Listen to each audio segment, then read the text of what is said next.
Buat teman-temanku yang baru gabung, bisa cek di playlist untuk urutan videonya, dan bisa juga cek di playlist untuk judul barunya. Bab 454, Kamu Tidak Pintar, Kamu Menentang Surga. Tentu saja, itu hanya di permukaan saja. Sementara itu, di kediaman Putra Mahkota Benua Timur, Putra Mahkota Mo Jinyu tahu bahwa ia belum benar-benar menang. Karena dia masih memiliki lawan dan hambatan terbesarnya, Mo Beiyuan. Ketika dia mengetahui bahwa Mo Beiyuan telah meninggalkan Benua Timur bersama wanita dan anak-anaknya, dia tahu dia harus memikirkan cara untuk membuat Mo Beiyuan mati dalam perjalanan dan tidak kembali. Di perbatasan antara Benua Timur dan Dajing, Yun Ran dan yang lainnya menghadapi kelompok pembunuh pertama. Penjaga rahasia Istana Yuan sudah terbiasa menangani masalah seperti itu. Berkat Nona Yun Ran dan Sweetie Cake, budidaya mereka meningkat pesat akhir-akhir ini. Sebelum para pembunuh itu bisa mendekati Yun Ran dan yang lainnya, mereka sudah dibersihkan. Pak kecil itu berada di pelukan ayahnya dan matanya ditutupi oleh sebuah tangan besar. Mo Beiyuan tidak ingin Pak kecilnya melihat adegan perkelahian seperti itu. Namun, keingintahuan Pak kecilnya bukanlah sesuatu yang bisa dia blokir dengan menutup matanya dengan tangannya. Dia memutar tubuhnya dan terus menarik tangan besar di depannya. Haha, Sweetie Cake sudah melihatnya. Itu adalah sekelompok paman yang ditutupi kain hitam. Sweetie Cake juga mengetahui totalnya ada 18 orang. Ada 3 di kiri, 3 di kanan, dan 3 bersembunyi di pepohonan. Yun Ran tercengang. Pak kecilnya sama sekali tidak tahu bahwa mereka adalah pembunuh. Dia mengira mereka sedang bermain petak umpet dengannya. Tangan Mo Beiyuan cepat, tapi mata Pak kecilnya bahkan lebih cepat. Hal ini menyebabkan seseorang menutup-nutupi dengan gugup untuk waktu yang lama, tetapi dia hanya menutup-nutupi dengan sia-sia. Thunderbolt terkejut dan tidak bisa menahan nafas. Kue manis tuan kecil terlalu luar biasa. Pandangan sekilas saja sudah cukup baginya untuk melihat beberapa orang dengan jelas.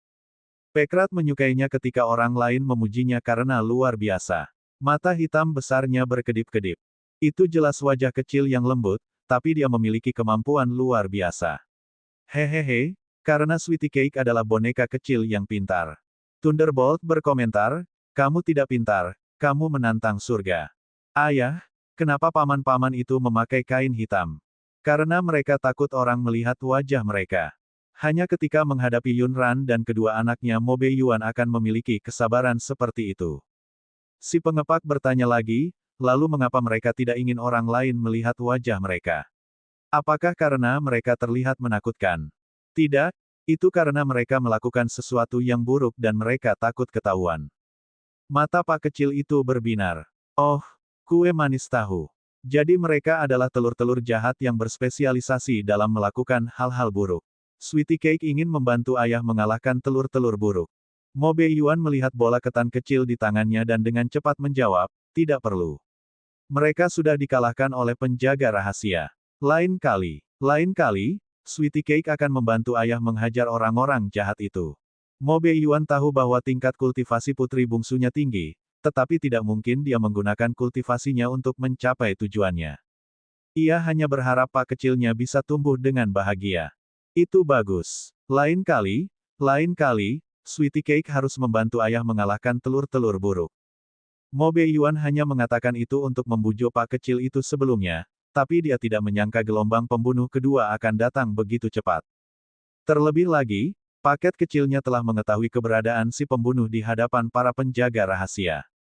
Budidaya kekuatan spiritual yang menentang surga dari Pak kecil itu meletus sekali lagi. Dia mengambil beberapa batu kecil dan melemparkannya ke arah para pembunuh yang bersembunyi di kegelapan.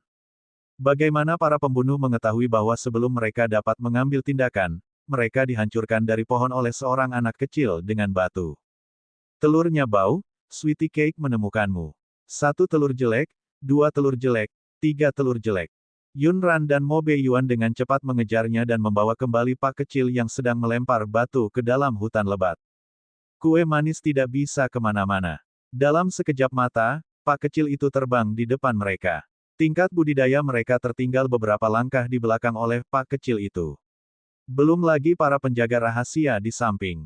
Bab 455, kamu pasti tahu cara menemukan alasan untuk ayahmu. Sweetie Cake tidak berlarian. Dia membantu ayah mengalahkan telur-telur buruk. Pak kecil itu berbeda dari anak-anak lainnya. Anak-anak lain akan langsung menangis ketika mendengar kata penjahat besar. Namun, mata besar Pak kecilnya berbinar ketika dia mendengar kata penjahat besar. Dia mengepalkan tangan kecilnya dan hendak memukul penjahat besar itu. Lain kali, kamu tidak boleh kehabisan tenaga sendirian. Kamu harus memberitahu ibu dan ayah, mengerti? Di mata Yun Ran dan Mo Beiyuan, tidak peduli seberapa kuatnya dia tetaplah anak kecil. Mereka tidak berani membiarkan dia menghadapi para pembunuh kejam ini sendirian. Pak kecil itu mengedipkan mata besarnya, lalu dengan patuh menganggukkan kepala kecilnya, "Ibu, Sweetie Cake tahu. Saya ingin mengalahkan telur buruk dengan ibu dan ayah. Saya tidak bisa mengalahkan telur buruk sendirian. Ibu juga ingin mengalahkan telur buruk untuk bersenang-senang." Yun Ran tercengang. Sejak kapan dia ingin bermain dengan penjahat besar? Lupakan. Selama Pak kecilnya bisa patuh dan berjanji padanya bahwa dia tidak akan berlarian lagi, itu tidak masalah. Thunderbolt membawa penjaga rahasia untuk menangani akibatnya. Pak kecil itu melemparkan batu-batu kecil itu dengan akurat. Ada benjolan di kepala para pembunuh, dan mereka yang dipukul dengan kekuatan lebih besar akan pingsan. Setelah sekian lama ditempatkan di hutan lebat ini, keadaan dipecahkan oleh seorang pekrat kecil. Untuk sesaat, para penjaga rahasia mulai meragukan arti keberadaan mereka.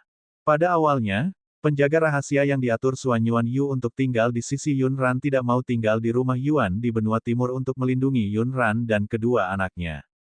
Mereka adalah penjaga berdarah besi nomor 1 di kerajaan Wuan. Mereka diminta untuk melindungi dua anak dan seorang wanita, dan mereka juga wanita dan anak-anak Raja Yuan di benua timur. Mereka, masyarakat Wuan, masih merasa sedikit tidak yakin. Tapi selama periode waktu ini, mereka telah melihat kemampuan Yun Ran dan dua Pak kecil itu dan benar-benar yakin. Pikiran mereka juga berubah. Wanita dan anak Raja Yuan yang mana? Mereka jelas adalah putri dan dua tuan muda Wuan. Pembunuh gelombang kedua telah ditangani. Pada malam hari, rombongan singgah di sebuah penginapan di kota sepanjang perjalanan. Tidak apa-apa bagi orang dewasa seperti Yun Ran untuk melakukan perjalanan berturut-turut, tetapi kedua orang paket kecil itu perlu menyesuaikan diri dengan lingkungan mereka. Hal ini untuk memastikan bahwa mereka mendapatkan tidur yang cukup dan lingkungan tidur yang relatif tenang. Meskipun lingkungan penginapan di kota tidak dapat dibandingkan dengan Yuan Mansion, namun tetap memungkinkan mereka untuk mandi air panas, memiliki tempat tidur untuk tidur, dan makan makanan panas. Itu sudah cukup untuk membiarkan kedua Pak kecil itu beristirahat. Satu-satunya masalah adalah tempat tidur di penginapan itu tidak besar. Dua orang paket kecil dan Yun Ran menempati tempat tidur di penginapan. Sosok tinggi Mo Beiyuan tidak bisa masuk. Mo Beiyuan, kenapa kamu tidak pergi ke kamar sebelah untuk beristirahat? Saya akan berada di sini. Yun Ran tidak tahu apakah harus tertawa atau menangis ketika dia melihatnya duduk di kursi dan berencana untuk menjaga dia dan kedua anaknya sepanjang malam. Dengan budidayanya dan budidaya dua Pak kecil, bahkan jika pembunuh datang, orang yang harus ditakuti adalah para pembunuh itu. Bukan dia dan dua orang paket kecil itu. Pak kecil itu mengedipkan matanya yang besar dan duduk bersila.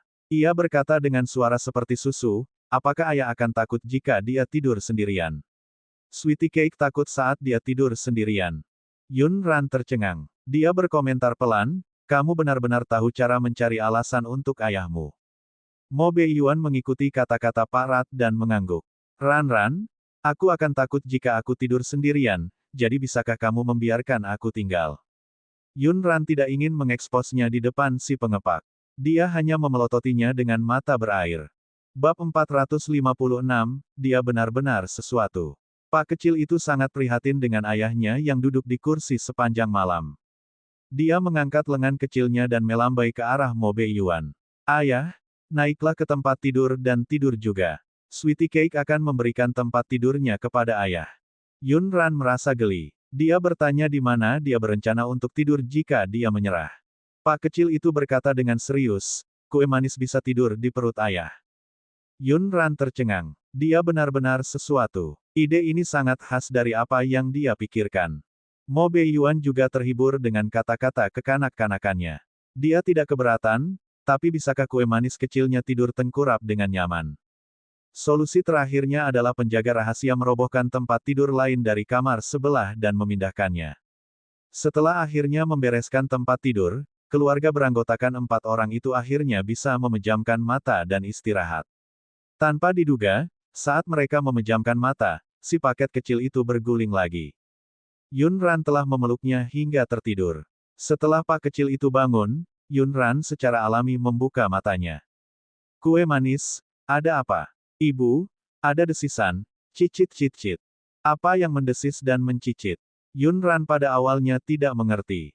Ketika Mo Beiyuan mendengar suara di sisi mereka, dia juga bangkit dan pergi ke tempat tidur. Dia membungkuk dan mengambil paket kecil yang menggemaskan itu. Ada apa dengan kue manis? Papa itu seharusnya mengantuk, tapi dia memaksa dirinya untuk bangun.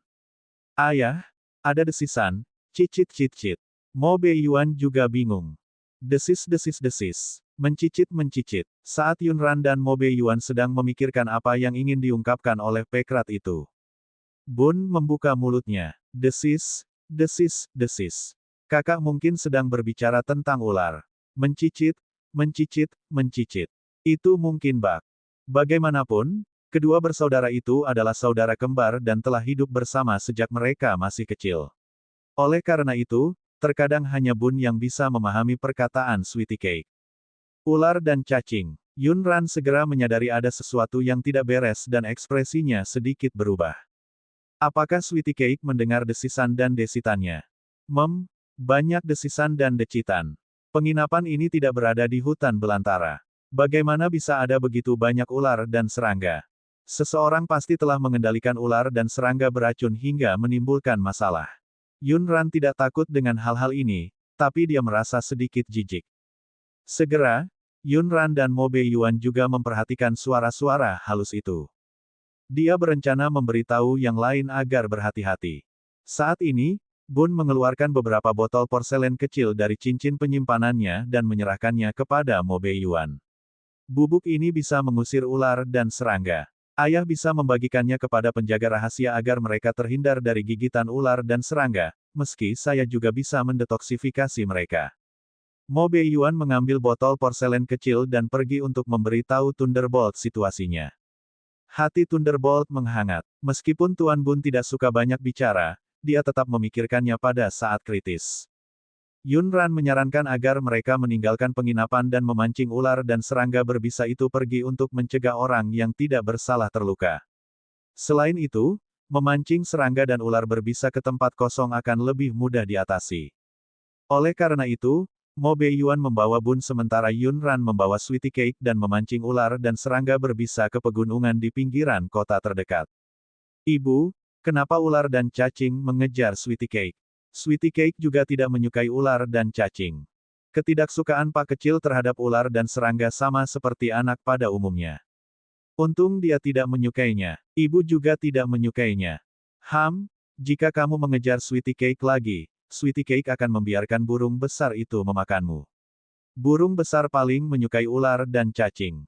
Satu gigitan pada satu waktu, dalam pelukan ibunya, Pak kecil itu terus mengancam ular dan serangga yang mengikuti mereka. Bab 457-1 ingin melempar jarum racun. Yunran tidak menyangka ular dan serangga ini dapat memahami kata-kata Pak kecil itu. Namun, kata-kata Pak kecil itu memberi ide pada Yunran. Itu benar, ular dan serangga ini tidak mungkin mengambil inisiatif untuk menyerang mereka. Mereka tidak mungkin memiliki kesadaran sendiri untuk mengejar mereka sepanjang jalan.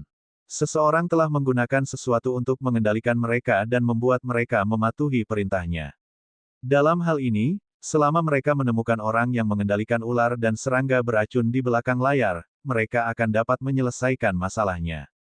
Saat Yunran memikirkannya, dia memperhatikan sekelilingnya. Benar saja, dia memperhatikan suara yang mirip bunyi seruling. Kue manis, apakah kamu mendengar seseorang memainkan seruling? Ya, dia memainkan serulingnya, tapi serulingnya tidak terdengar bagus. Kue manis tidak menyukainya, ular dan cacing menyukainya. Yunran hanya berencana untuk menggoda Pak kecil di pelukannya untuk sementara waktu. Siapa yang mengira Pak kecil itu tahu segalanya? Bagaimana Sweetie Cake tahu bahwa ular dan cacing menyukai suara seruling? Yunran mulai bertanya-tanya apakah paket kecilnya telah distimulasi oleh suatu kemampuan atau bakat khusus lagi. Karena ular dan ulat menari gembira saat mendengar seruling. Mereka memutar, memutar, memutar, memutar pantat mereka. Yun Ran tercengang. Baiklah, dia terlalu banyak berpikir. Mo Beiyuan, apakah kamu mendengar suara yang mirip dengan suara seruling? Saya curiga seseorang menggunakan suara ini untuk mengendalikan ular dan serangga ini. Tinggalkan Bun bersamaku dan tangkap orang itu. Baiklah. Mo Beiyuan juga memahami bahwa cara tercepat untuk menyelesaikan masalah saat ini adalah menemukan orang di baliknya dan menyingkirkannya. Oleh karena itu, dia menempatkan Bun di samping Yun Ran dan mengikuti suara aneh itu. Ketika Yun Ran mendengar suara seruling tiba-tiba berubah, ular dan serangga yang mengejarnya juga mengubah arah dan melonjak menuju Mo. Dia secara alami percaya bahwa Mo Beiyuan memiliki kemampuan untuk menyelesaikan masalah ini. Namun, ketika Pak kecilnya melihat situasi ini, ia langsung panik. Ayah, ular dan cacing akan menggigit ayah Sweetie Cake. Yun Ran berpikir dalam hati bahwa Mo Beiyuan benar-benar tidak menyayangi gadis kecil ini tanpa alasan. Dia tahu bahwa hati Sweetie Cake sangat sakit untuk ayahnya dan hampir menangis karena kecemasan. Ayahmu sangat sakti, dan ada juga bubuk pengusir serangga milik kakak. Ular dan serangga berbisa itu tidak bisa menggigitnya. Yun Ran menghibur si kecil dalam pelukannya. Namun, pemikiran Pak kecil itu berbeda dengan orang dewasa seperti mereka. Tapi bagaimana kalau ular dan cacing tidak takut minum obat dan menggigit ayah? Ada begitu banyak ular dan cacing. Bagaimana jika ada yang menggigitnya? Yun Ran ingin mengatakan bahwa tidak ada, bagaimana jika, tapi setelah dipikir-pikir, sepertinya dia tidak bisa mengatakan itu. Kalau begitu ayo kita pergi menemui ayah. Yun Ran mengikutinya dengan membawa paket kecil di masing-masing tangannya. Tanpa diduga, dua ular hitam besar muncul di dekatnya. Pak kecil itu melihat dua bayangan hitam dari jauh dan berteriak dengan marah, ular jahat, jangan gigit ayah Sweetie Cake. Mo Beiyuan memegang pedangnya dan merasakan kehangatan di hatinya ketika dia mendengar suara kecil yang familiar itu. Bawahannya juga cepat bergerak. Kedua ular hitam ini tidak menimbulkan banyak ancaman baginya. Mereka segera diurus. Orang yang mengendalikan ular dan serangga melihat situasinya tidak baik dan bersiap untuk melarikan diri. Namun, dia tidak tahu keluarga seperti apa yang dia provokasi. Bagaimana Yun Ran bisa membiarkannya kabur? Dia membawa dua bungkusan kecil itu dan mengejar mereka. Dia bahkan menggendong dua orang Pak kecil itu untuk melempari orang itu dengan batu. Tapi Bun berkata, Ibu, saya tidak mau melempar batu. Saya ingin membuang jarum beracun. Bab 458, Jarum Racun pasti sangat menyenangkan. Yun Ran tahu bahwa ketika Bun bermain dengan racun, dia selalu tahu batas kemampuannya. Biasanya, dia akan membuat orang menderita, tapi dia tidak akan mengambil nyawa mereka. Tentu, ketika Sweetie Cake mendengar bahwa kakaknya tidak ingin melempar batu melainkan jarum D0 Ison, dia pun mengubah perkataannya. Kalau begitu Sweetie Cake juga tidak mau melempar batu. Sweetie Cake juga harus membuang jarum beracun untuk bersenang-senang. Jarum beracun pasti sangat menyenangkan. Wajah Bun tegang dan nadanya serius. Tidak. Kamu terlalu muda. Anak-anak tidak boleh bermain dengan jarum beracun karena sangat berbahaya. Tapi kamu juga masih anak-anak. Pak kecil itu tidak mudah dibodohi. Dia cemberut, menunjukkan bahwa dia tidak menerima alasan ini. Bun menjelaskan, tetapi aku adalah kakak laki-laki dan kamu adalah adik perempuan. Aku lebih tua darimu. Dan jika Anda tidak bermain-main dengan jarum racun dengan baik, Anda akan melukai diri sendiri. Ini akan sangat menyakitkan. Bukan karena Bun tidak rela membiarkan adiknya bermain-main. Beberapa jarum beracun tidak dianggap langka. Dia terlalu mengkhawatirkan adiknya dan tidak ingin adiknya terluka sama sekali. Dia hanya ingin melindunginya. Yun Ran merasa jika kedua bola kecil itu terus berdebat seperti ini, penjahat itu akan kabur. Dia segera berdehem dan berkata, tetapi menurut ibu, Sweetie Cake sangat pandai melempar batu. Sweetie Cake kecil dengan cepat menganggukkan kepala kecilnya dan berkata, Sweetie Cake sangat pandai melempar batu. Melempar batu ke telur besar yang jelek. Saat dia berbicara, dia hendak melepaskan diri dari pelukan Yun Ran. Ibu. Sweetie Cake ingin turun dan mencari batu kecil untuk mengalahkan penjahat besar itu. Saat dia hendak menyusul, Yun Ran menurunkan kedua bocah kecil itu dan membiarkan mereka bermain sendiri. Dia akan melindungi mereka dari belakang. Untuk membuktikan kalau dia pandai melempar batu, Sweetie Cake mengambil beberapa batu kecil. Dia melemparkannya ke bayangan hitam yang melarikan diri di hutan. Kamu mau lari kemana? Dia bahkan menyuarakan efeknya sendiri. Hus, hus, hus. Tidak jelas apakah si pembunuh beruntung atau tidak. Dia hancur berkeping-keping. Bun menunggu adiknya bersenang-senang sebelum melemparkan beberapa jarum beracun. Itu membuat si pembunuh berbaring dan berjuang kesakitan di tanah. Ah!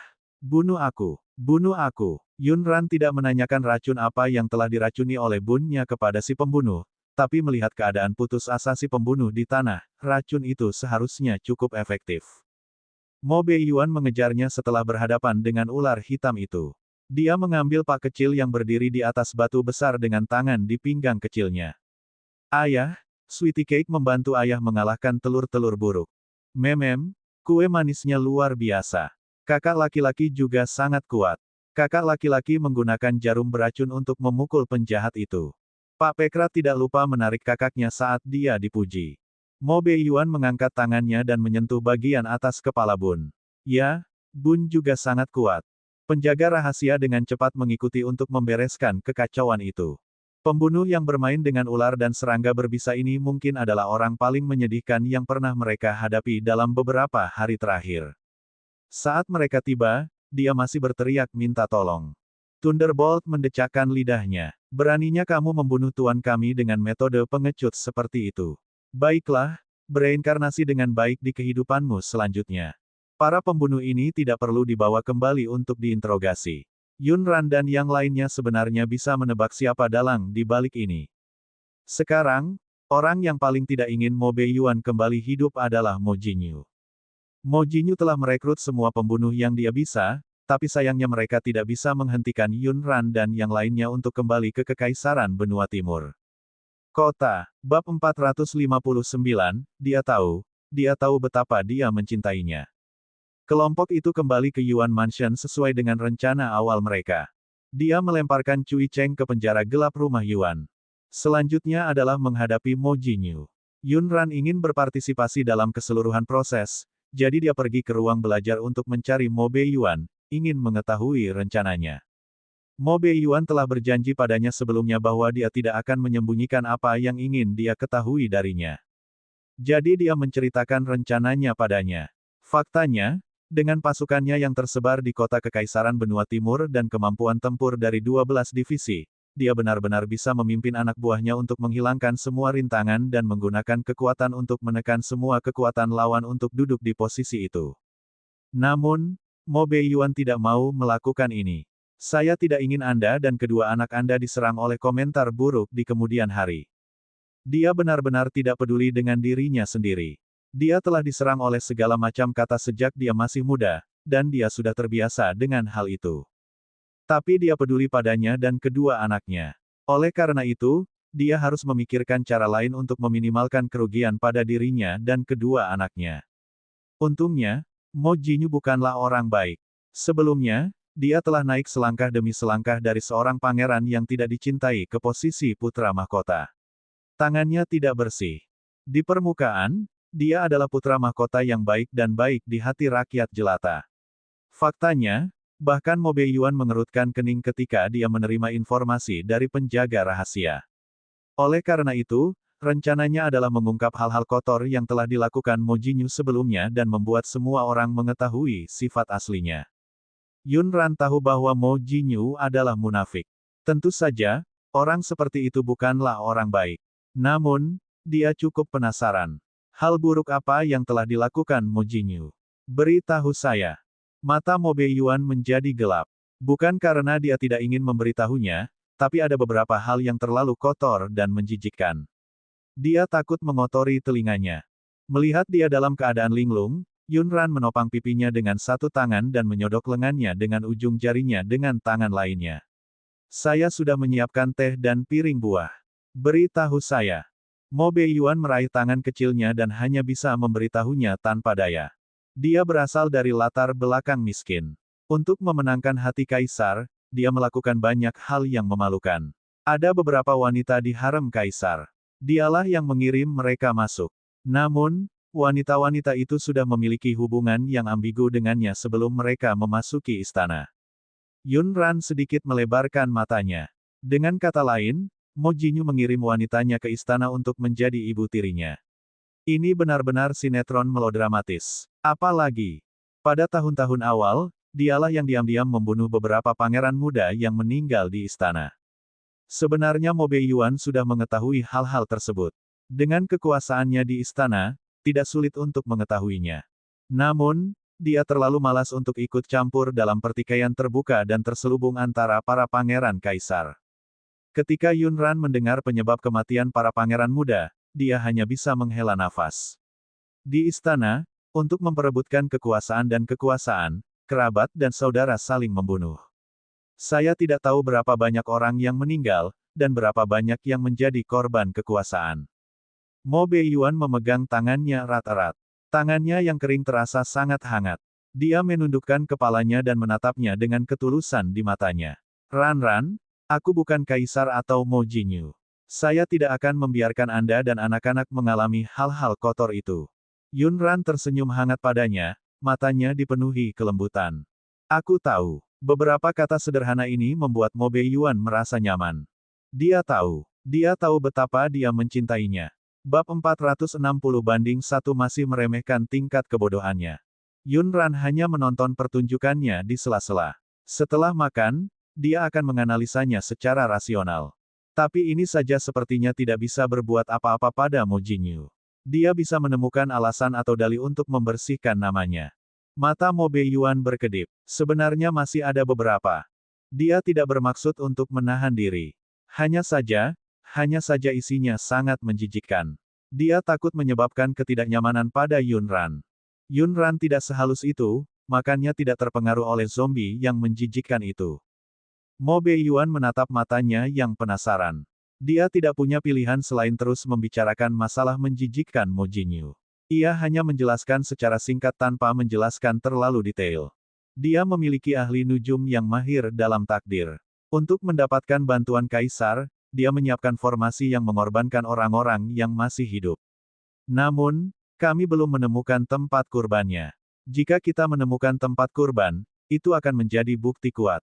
Yunran tahu bahwa Mo Jinyu adalah seorang, tapi dia masih meremehkan sejauh mana keburukannya. Tunggu, sepertinya aku tahu di mana tempat pengorbanannya. Formasi susunan untuk mengorbankan orang yang masih hidup harusnya berada di kolam teratai di kediaman putra mahkota. Mo Beiyuan sedikit terkejut. Bagaimana kamu tahu? Ketika Mo Jinyu dan ahli nujum melakukan ini, mereka sangat tertutup. Bahkan mata-mata yang ditempatkan di 12 divisi kediaman putra mahkota tidak dapat menemukan lokasi pasti pengorbanan tersebut. Yunran berkata, karena aku pernah ke sana sebelumnya dan kebetulan mengetahui bahwa dia mengorbankan orang yang masih hidup. Saya hampir dibunuh olehnya dan dilempar ke kolam teratai. Tentu saja, ini bukan pengalaman pribadi Yunran, tapi kenangan milik tuan rumah. Untungnya, tuan rumah itu bodoh pada saat itu dan tidak dapat memberikan ancaman apapun kepada Mo Jinyu. Kalau tidak, dia mungkin sudah mati di sana. Secara kebetulan, dia memiliki ingatan pembawa acara dan karena perkataan Mo Jinyu saat itu, dia menghubungkan semuanya. Saat itu, Mo Jinyu mengancam tuan rumah untuk tutup mulut. Dia bahkan membenci nasib tuan rumah. Nasib orang bodoh ini sangat buruk. Jika dia mati di sini, dia akan mengotori susunanku. Selain itu, Yunran memperoleh informasi penting lainnya melalui ingatan pembawa acara. Dia sebenarnya memiliki kesan tentang identitas orang yang digunakan Mo Jinyu sebagai pengorbanan saat itu. Sepertinya dia adalah satu-satunya putra seorang jenderal tua. Saya ingat dia berkompetisi dengan Mo Jinyu tidak lama sebelum dia meninggal. Mo Jinyu kalah dalam kompetisi itu. Jika Anda ingin menyelidikinya, Anda dapat menyelidiki orang yang tiba-tiba menghilang setelah menaruh dendam dengan Mo Jinyu selama ini. Saat itu, Hosti pasti ketakutan dan secara tidak sadar menyegel bagian ingatannya ini. Namun, Yunran tidak takut pada Mo Jinyu. Oleh karena itu, dia melepaskan kenangan ini dalam pikirannya. Mo Beiyuan mengikuti informasi yang diberikan oleh Yunran dan meminta orang-orang dari 12 divisi untuk menyelidikinya. Benar saja, mereka menemukan lebih banyak lagi rahasia Mo Jinyu. Dan rahasia ini sangat bermanfaat bagi mereka. Tak lama kemudian, kabar bahwa puluhan tulang telah digali dari kolam teratai di kediaman putra mahkota menyebar. Meski mayat dan pakaiannya semuanya busuk di dalam tanah, ada beberapa barang yang bisa membuktikan identitas tulang tersebut. Beberapa dari mereka adalah tuan muda dari keluarga bangsawan yang menghilang tanpa alasan di kota kekaisaran selama bertahun-tahun. Tentu saja, orang-orang dari 12 divisi Istana Yuan tidak akan seperti itu. Mereka merilis masalah putra mahkota yang mempercayai Life RI dan mengorbankan orang yang masih hidup. Segera setelah itu, semua hal kotor yang dilakukan Mo Jinyu selama bertahun-tahun terungkap. Citra palsu dan indah yang telah ia ciptakan selama bertahun-tahun telah hancur. Yang terpenting, orang-orang yang dia bunuh semuanya berasal dari latar belakang yang baik. Keluarga bangsawan itu tahu betul bahwa jika mereka terus mendukung Mo Jinyu, mengingat metode kejamnya, suatu hari nanti, Mo Jinyu akan menghadapi mereka.